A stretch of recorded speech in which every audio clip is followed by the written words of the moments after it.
ওয়াদা দাও হাসর ময়দানে আমার আল্লাহ রাব্বুল আলামিন যখন তোমাকে জান্নাতে যাওয়ার অনুমোদন দিবে তখন আমাকে নিয়ে তুমি মাওলার জান্নাতে যাবে নি। সুবহানাল্লাহ। এবার আল্লাহু আকবার। প্রফেসর বলতেছে ওগো আল্লাহু আকবার, ওগো হুজুর যে নাকি আল্লাহু আকবার হাসর ময়দানে আমার মাওলা আমাকে জান্নাতে যাওয়ার অনুমোদন দেয়, আমি আপনাকে ওয়াদা দিলাম হাসর ময়দানে আপনাকে না নিয়ে আমি জান্নাতে যাব না। সুবহানাল্লাহ। ও দুনিয়ার মানুষ, যদি নাকি সাহাবায়ে হক না হতো তাহলে বিশ্বনবী মুহাম্মদ সাল্লাল্লাহু আলাইহি ওয়াসাল্লাম দুনিয়ার মধ্যে কি প্রফেসর, যেই প্রফেসর ক্লাসের মধ্যে লক্ষ লক্ষ কোটি কোটি মানুষদেরকে আল্লাহ পাকের বান্দাদেরকে হাদিসের দরজ দেয়, ওই প্রফেসরকে আল্লাহর নবী কিন্তু প্রফেসরকে ওই আল্লাহু আকবার পীরকে মুরিদ হওয়ার জন্য দেখা দিতেন কিনা? কথা কন না? তাহলে বুঝা গেছে সরমনায় হক না হক, ওরা কথা কই না। তবলিগ হক না হক? যারা তবলিগের বিরুদ্ধে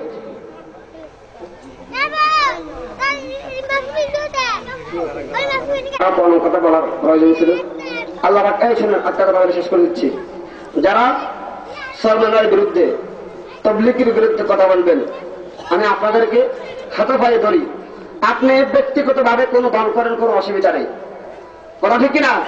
কিন্তু আপনি যে সরমনার বিরুদ্ধে কথা বলবেন, তবলিগের বিরুদ্ধে কথা বলবেন, যদি নাকি আল্লাহ রাব্বুল আলামিন হাসর ময়দানে তবলিগের বিরুদ্ধে কথা বলার কারণে, সরমনার বিরুদ্ধে হক্কানি পীর মাশায়েখদের বিরুদ্ধে কথা বলার কারণে, জানি রাখেন হাসর ময়দানে এই সমস্ত তবলিগের প্রতিষ্ঠাতা, তবলিগের সমস্ত বুজুর্গানে দিন যারা অনেক কষ্ট করে দুনিয়াতে তবলিগ প্রতিষ্ঠিত করেছে, এই কষ্ট মাখা দিনকে নিয়ে যারা চিনিমিনি খেলবে তারা কিন্তু দুনিয়া থেকে নিস্তরাবদ হয়ে যাবে।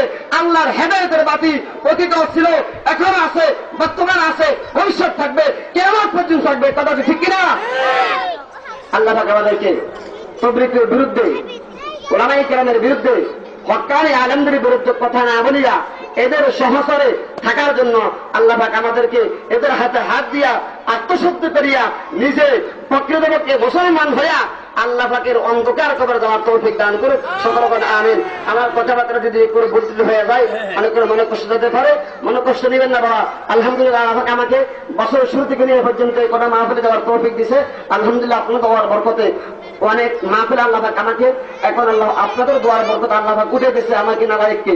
যতক্ষণ পর্যন্ত যে কোনো মাহফিল আল্লাহ পাক আমাকে নিতেছে, ওই সমস্ত মাহফিলগুলোকে যারা হকের বিরুদ্ধে কথা বলবে এদের বিরুদ্ধে এক পায়ে দাঁড়িয়ে ইনশাআল্লাহ জিহাদ করার জন্য আমি বুঝতে আছি ইনশাআল্লাহ।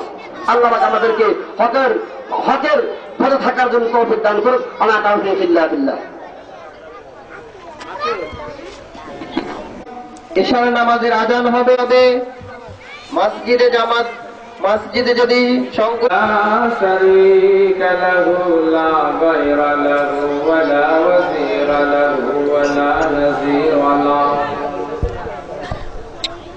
لا وصل له ولا نسل له ولا وصل له ولا وصل له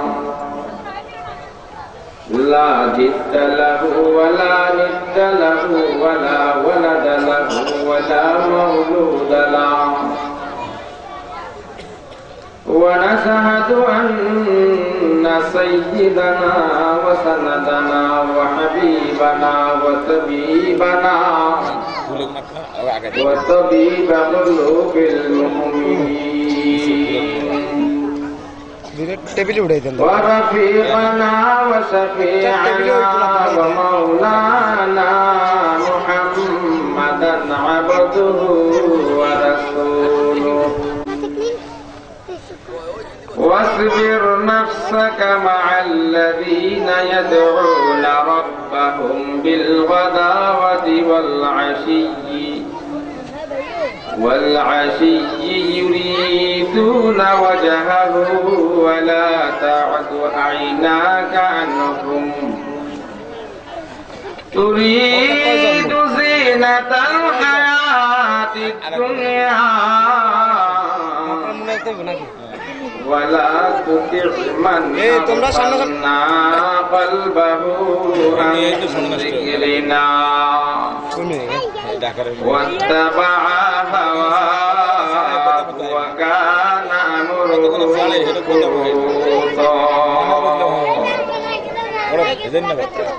وقال الله تعالى فإن آمنوا بمثل ما آمنتم به فقد اهتدوا وقال الله تعالى منها خلقناكم وفيها نعيدكم ومنها نخرجكم تارة أخرى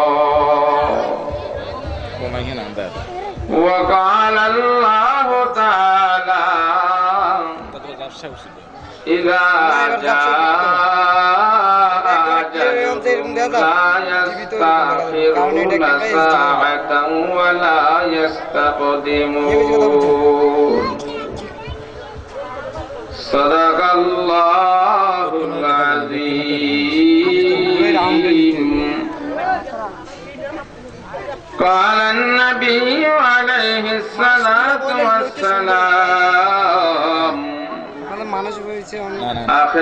أخلاء ابن آدم السلام الأول يتبعه إلى قبض روحه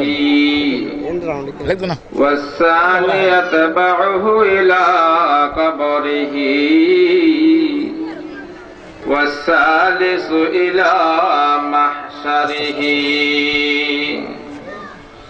فالذي يتبع إلى قبض روحه فهو ماله والذي يتبع إلى قبره فهو أهله والذي يتبعه إلى محشره فهو عمله وقال النبي عليه الصلاة والسلام تركت فيكم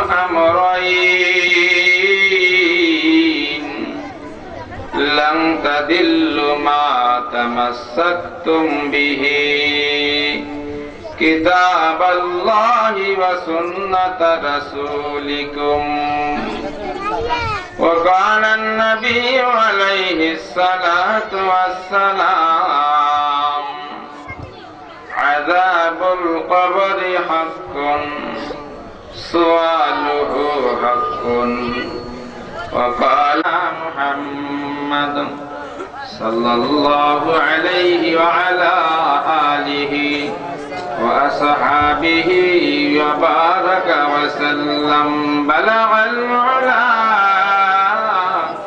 بكماله كشف الدجى بجماله حسنت جميع خصاله شبم جوار أمتنا كدارد چوت پسپی با شبک از موت بحرارا کہ باشت نوح کشت با بلغ العلا بکماله کشف الدجى بجماله سنت جميع وصاله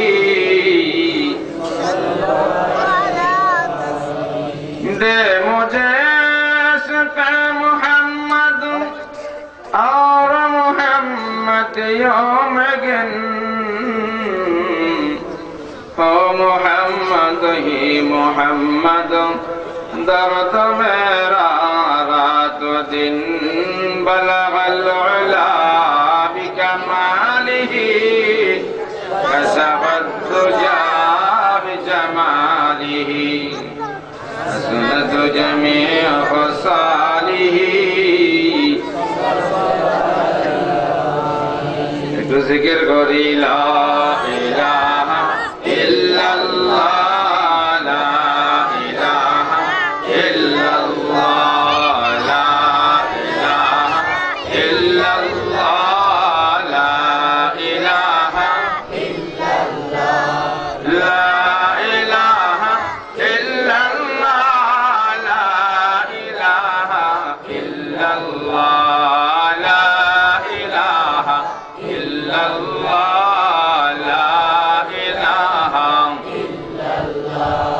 আসমান জামিন গায়রুল্লাহ চাঁদরা সূর্য গায়রুল্লাহ দুর্গা কাবার গায়রুল্লাহ সিজদা করব এক আল্লাহ লা ইলাহা ইল্লাল্লাহ লা ইলাহা ইল্লাল্লাহ লা ইলাহা ইল্লাল্লাহ লা ইলাহা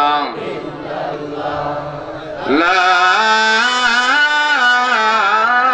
ইলাহা ইল্লাল্লাহু মুহাম্মাদুর রাসূলুল্লাহ।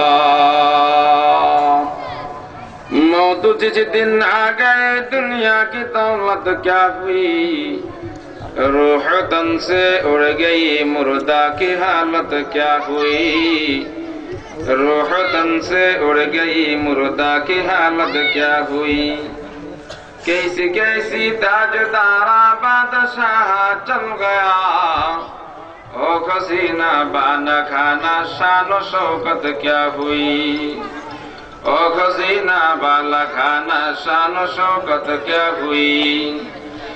कैसी कैसी खूबसूरत रानिया शहजादिया, तन बदन सब गल गई अब शक्ल सूरत क्या हुई, तन बदन सब गल गई अब शक्ल सूरत क्या हुई। अल्हम्दुलिल्लाह। অধ্যকার আয়োজিত কালাচাঁদপুর এমদাদুল উলুম নুরানি হাফিজিয়া মাদ্রাসার বার্ষিক ওয়াজ ও দোয়ার মাহফিলের সম্মানিত সভাপতি, মজলিসে আগত দূরদূরান্ত থেকে মেহমানবৃন্দ, শাফিউল মুজনিবিন রাহমাতাল লিল আলামিন হুজুর আকরাম সাল্লাল্লাহু আলাইহি ওয়াসাল্লাম রওজা বরাবর লক্ষ কোটি দুরূদ সালাম হাদিয়া, শিমাল থেকে জুনুব, মাশরিক থেকে মাগরিব, সমস্ত মুমিন মুমিনাত যারা কবরবাসী হয়ে গেছেন সকলের আত্মার মাগফিরাত কামনা করছি। সকলে জোরে বলুন আমিন। মুআজ্জাজ মুহতারাম, আমাদের এই সময়টা খুবই দামি সময়। দুনিয়াতে যতক্ষণ আছি এই সময়টা আমাদের খুবই দামি সময়। মারা যাওয়ার সঙ্গে সঙ্গে আমার দাম এক পয়সাও নেই। ডেড বডি পড়ে থাকবে, কেউ আমার এই বডিটা 1 টাকা দিয়ে কিনবে না। কিনবে নাকি? কিনার বস্তুও না এটা। যতক্ষণ রূহ আছে ততক্ষণ আমার দাম আছে। ছেলের কাছে দাম, মেয়ের কাছে মূল্য, বউর কাছে আমার কদর, পাড়া পড়শির কাছে সবার কাছে হয় নেক কাজ করবে নয় বদ কাজ করবে। তো নেক কাজ যে করবে তার জীবনটা দামি, আর বদ আমল যে করবে তার জীবনটা বেদামি। ঠিক না বেটি? ধন্য ওই জীবন যে জীবন আল্লাহকে স্মরণ রাখছে, আর যে জীবনের মধ্যে আল্লাহ নাই ওই জীবন জীবনও না। এই জন্য ভাই দোস্ত বুজুর্গ, যে সময়টা পাইলাম এই সময়টা আমাদের জন্য খুবই মূল্যবান সময়। রাসূল সাল্লাল্লাহু আলাইহি ওয়াসাল্লামের আমলে এক সাহাবী মারা গেছে এই বছর। আরেক সাহাবী আসে জিজ্ঞেস করে, ইয়া রাসূলুল্লাহ, যিনি মারা গেছেন তিনি কি আমরা যারা জীবিত আছি আমাদের চাইতে ভালো, নাকি আমরা যারা জীবিত আছি আমরা ভালো? আল্লাহ নবী দু জাহানের বাদশাহ বললেন, তোমরা যারা জীবিত আছো তোমরা ভালো। জিজ্ঞেস করা হলো কেন? তিনি তো মারা গেছেন, আজকের 5 ওয়াক্ত নামাজ তিনি আর পড়তে পারেন নাই, পারবেন? তোমরা বেঁচে আছো, তোমরা পড়তে পারছো, এই দিক থেকে তোমরা ভালো।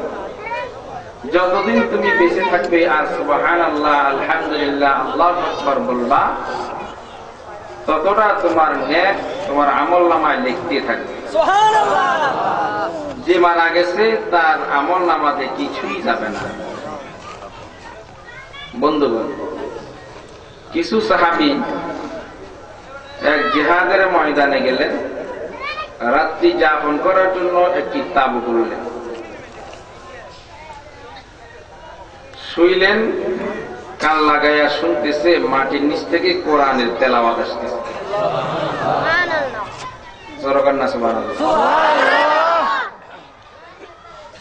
আমিরুল মুজাহিদিনকে জিজ্ঞেস করা হলো, হযরত, এই মাটির নিচ থেকে কোরআনের আওয়াজ কেন আসতেছে? ও ভাই, কোরআনের দাম তো আমাদের কাছে নাই। আমাদের কাছে যদি কোরআনের মূল্য থাকতো তাহলে আমরা এত পদপত দিতাম না। আমির মুজাহিদিন অনুমতি দিলেন, মাটি খুঁড়িয়ে দেখো ভিতরে কি আছে, কি মানুষে তেলাওয়াত করে নাকি অন্য কেউ তেলাওয়াত করে। মাটি খোঁড়া হইল, দেখলো যে একজন যুবক কবরের ভিতরে বসিয়ে বসিয়ে কোরআন শরীফ তেলাওয়াত করে। জিজ্ঞেস করা হয়, যুবক, তুমি কতদিন যাবত এখানে কোরআন তেলাওয়াত করতেছ? বলতেছে, হযরত, আমি 40 বছর এখানে কোরআন তেলাওয়াত করতেছি। কয় খতম কোরআন দিয়েছ? বলে, হযরত, আমি 40,000 কোরআন শরীফ খতম করেছি। কত হাজার? 40,000। সাহাবায়ে কেরাম এই কথাটা শুনিয়া সুবহানাল্লাহ তেলাওয়াত করলেন। আপনারা যেরকম সুবহানাল্লাহ বললেন না, সুবহানাল্লাহ বললেন। যুবক ডাক দিয়ে বলতেছে, আমিরে মুজাহিদ, আমার একটু দয়া করুন, আমার 40,000 কোরআনের খতমের সওয়াবগুলো আপনারা নিয়ে যান, আপনাদের একবার যে সুবহানাল্লাহ বলেছেন সুবহানাল্লাহ সবটা আমাকে দেন। কেন রে ভাই যুবক? হুজুর, আল্লাহর নবীজি বলেছেন, ইজা মাতাল ইনসান ইনকাতা আমালুহু, মানুষ যখন মারা যায় আমল বন্ধ হইয়া যায়। যত লক্ষ খতম করি না কেন একটাও সব আমার আমল নামায় হইবে না। হুজুর, যে সুবহানাল্লাহটা পাঠ করলেন আপনি, এই সুবহানাল্লাহ সব কতটুকু আমি দেখতেছি, আপনারা দেখেন না। আমি দেখতে পাইলাম এই সুবহানাল্লাহর সওয়াব। আল্লাহ পাক বেহেশতের মধ্যে একটা গাছ তুলছে, এত বিশাল একটা গাছ উঠছে যে গাছের ছায়া 70,000 বছর দূরাইলেও শেষ করা যাবে না। হুজুর, সবটা আমার দেন, 40,000 কোরআনের খতম সব নিয়ে যান। তাহলে মরার পরে কি কোন সবের কাজ করলে কাজ হবে? করতে হবে কখন? এখন। এখন নিঃশ্বাসের নাই বিশ্বাস, নিঃশ্বাসের নাই বিশ্বাস। গতকালকা আল্লাহ, একটা চা দোকানদার আমার বাজারে, ইউসুফ বলি না, চা আমারে খাওয়াইছে, আর কয়েকজনকে খাওয়াইছে। এসের আজান হয়ে গেছে, আমরা মসজিদে দিয়ে গেলাম। এখনো মনে হয় যেন 10-20 কদম দিতে পারিনি। যুবক, খুব মোটা, পিছন দিয়ে খবর আসলো ইউসুফ ভাই স্ট্রোক করছে। ধরিয়া ডাক্তার কাছে নিবে, আর সময়টা দেওয়া হয়নি, মারা গেছে। কি হয়ে গেছে? দুটি আদমিরা কাশাদে সুরে সুর, দুটি আদমিরা কাশাদে সুরে সুর, একে আবেদানা দিগর খাক গো। মৌত আর রিজিক এত জোরে টানে, রকেটও ফেল করে, রকেটও ফেল করে। দোস্ত, আমাদেরকে আজকে এখানে মাহফিলে আসার উদ্দেশ্যটা কি? আপনারা শুনতেছেন, আমি বসে বসে কথা বলতেছি। উদ্দেশ্য আছে কিনা আমাদের? উদ্দেশ্যটাকে জানার দরকার আছে কিনা? না শুধু আসলাম আর গেলাম, আসলাম আর গেলাম, এদিকে ওয়াজ হয় ওইদিকে ওয়াজ হয়, শুধু ওয়াজে শুনলাম, লাভের বেড়ায় কি হইল? ওয়াজ মাহফিল, তালিম, তরবিয়ত, মাদ্রাসা, মসজিদ, এগুলার উদ্দেশ্য একই সুতায় গাঁথা। বিশ্বাস বুঝেন না কথা? ওয়াজ মাহফিল, মাদ্রাসা, মসজিদ, এগুলার উদ্দেশ্য একটাই। সে উদ্দেশ্যটা হলো আমরা আল্লাহর বাড়ির কাছে ছিলাম, সেখান থেকে দূরে চলে আসছি, আল্লাহর পরিচয় ভুলে গেছি, আল্লাহর পরিচয় দেওয়া। উদাহরণ দিলে বুঝবেন কেমন করে পরিচয়টা দিতে হবে। একটা ছেলে মায়ের পেটে আছে, থাকা অবস্থায় বাবা বিদেশ চলে গেছে। 6 মাস পর বাবা বিদেশ থেকে খবর পাইল তোমার একটা ছেলে হয়েছে। বাবা সেখানে বসে বসে ছেলের জন্য দোয়া করতেছে, আল্লাহ আমার ছেলেটাকে হায়াত দাও, সুন্দর বানাও, শিক্ষিত বানাও, সুনাগরিক বানাও। বাবার দোয়া তো অবশ্যই কাজে আসে, আসে নাকি? মা বাবার দোয়া সন্তানের জন্য গুলি মিস হয়, মা বাবার দোয়া মিস হয় না। আল্লাহ রাসূল বলেছেন তোমরা 3 ব্যক্তির দোয়া থেকে, বদদোয়া থেকে বেঁচে থাকো। 1 নম্বরে মজলুমের বদদোয়া, 2 নম্বরে মুসাফিরের দোয়া, 3 নম্বরে মা বাবার দোয়া। কথা বুঝা যাচ্ছে? মজলুম যখনই বলে আল্লাহ দরবারে, সাথে সাথে আল্লাহ পাকের 70,000 পর্দাগুলো টাস টাস করে খুলিয়ে আল্লাহ দরবারে চলে যায়। মা বাবার দোয়া সারা পৃথিবীতে সমস্ত মানুষ যদি একসাথে হইয়া দোয়া করে, হয়তো কবুল হইতেও পারে, নাও হইতে পারে। মা আর বাবা যদি সন্তানের জন্য একটা দোয়া করে, আল্লাহ পাক রব্বুল আলামিন বলেন এই দোয়ার সাথে আমার সাথে এমন সম্পর্ক হয়ে যায় যেমন আমার হাত। সুবহানাল্লাহ। মুসাফির যারা 3 মঞ্জিল অতিক্রম করিয়া অন্য দেশে যাওয়ার নিয়ত করে ঘর থেকে বাইরে বেরিয়েছে, সেই মুসাফিরের দোয়া আল্লাহ পাকের দরবারে সরাসরি কবুল হয়ে যায়। সুবহানাল্লাহ। বাবা দোয়া করছে বিদেশে বসে বসে, হইতে হইতে 1 বছর, 2 বছর, 3 বছর, এইভাবে 17টা বছর কাটি গেল। বাবা ছেলেকে দেখে নাই, ছিল বাবাকে। আপনারা কি আমার কথা বুঝেন?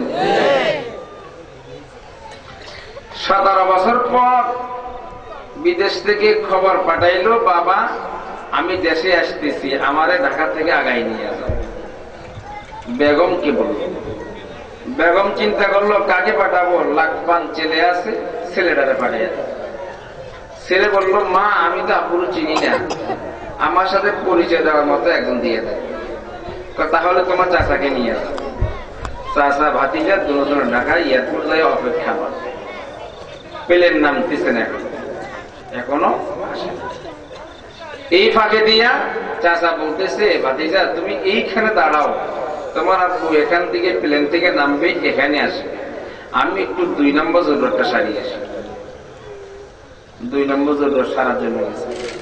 ফাঁকে দিয়ে বাবা নেমে আসছে, 2 হাতে 2 লাগেজ, মাথাও একটা আছে, কাঁধেও আছে। অনেক বছর পরে বিদেশ থেকে আসতেছে, সামানা থাকবেই সাধারণ। দূর থেকে দেখতেছে একটা যুবক ছেলে দাঁড়িয়ে আছে প্ল্যাটফর্মে। বাবা একটু আগায় আসো, আমার একটা বোঝা লও না, আমার এই গাড়িটা তুলে দেব।